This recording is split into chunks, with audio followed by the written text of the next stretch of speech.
கும்பராசி நேயர்களே, உங்களுக்கான தொழில் எது? அந்த தொழில் எப்பொழுது உங்களுக்கு அமையும்? எப்போது உங்களுடைய தொழிலை நீங்கள் துவங்கினால் தொழிலில் வெற்றியும் லாபங்களும் உங்களுக்கு கிடைக்கும். மேலும் தொழிலில் நீங்கள் எதிர்பார்த்த வெற்றியும் நீங்கள் அடையலாம். அடிப்படையில் உங்களுடைய ஜாதகத்தில் 10ஆம் வீடு தான் உங்களுடைய தொழிலை பற்றி சொல்லக்கூடிய இடம் 10ஆம் வீடாகும். 10ஆம் வீட்டில் எந்த கிரகம் இருக்கிறதோ அல்லது 10ஆம் வீட்டுக்குரிய கிரகமாக எந்த கிரகம் வருகின்றதோ அந்த கிரகத்துக்கு உண்டான தொழிலையே நீங்கள் செய்வீங்க. தொழில் அடிப்படையில் உங்களுக்கு நல்லபடியாக வரும்னாக்கா 10ஆம் வீடும் 10ஆம் வீட்டுக்கு உரிய கிரகமும் நல்லபடியாக முதல்ல இருக்கணும்.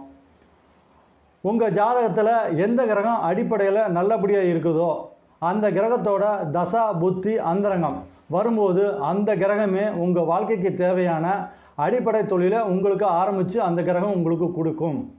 உங்களுக்கு புரியும்படி சொல்லணுன்னாக்கா, உங்கள் ஜாதகத்தில் சுக்கிர பகவான் நல்ல நிலைமையில் இருந்தார்னாக்கா சுக்கிர தசா புத்தி அந்தரங்கம் நடைபெறும் பொழுது உங்கள் வாழ்க்கைக்கு தேவையான அடிப்படை தொழிலை உங்களுக்கு அந்த கிரகமே ஆரம்பித்து உங்களுக்கு கொடுக்கும்.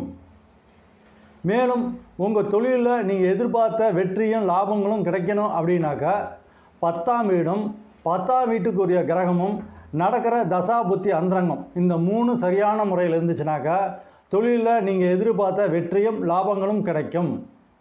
பொதுவாக தொழில் நல்லபடியாக இருக்குனாக்கா உங்கள் குலதெய்வத்தை கண்டிப்பாக நீங்கள் வணங்கிட்டு வாங்க. வேறு ஏதாவது இடைஞ்சல் இருந்தாலும் அல்லது தொழிலில் முன்னேற்றம் இல்லாமல் இருந்தாலும் அடிப்படையில் நீங்கள் குலதெய்வத்தை வணங்கிட்டு வந்தீங்கன்னாக்கா மாதத்துக்கு ஒரு தடவையாச்சும் குலதெய்வம் கோயிலுக்கு போயிட்டு வாங்க.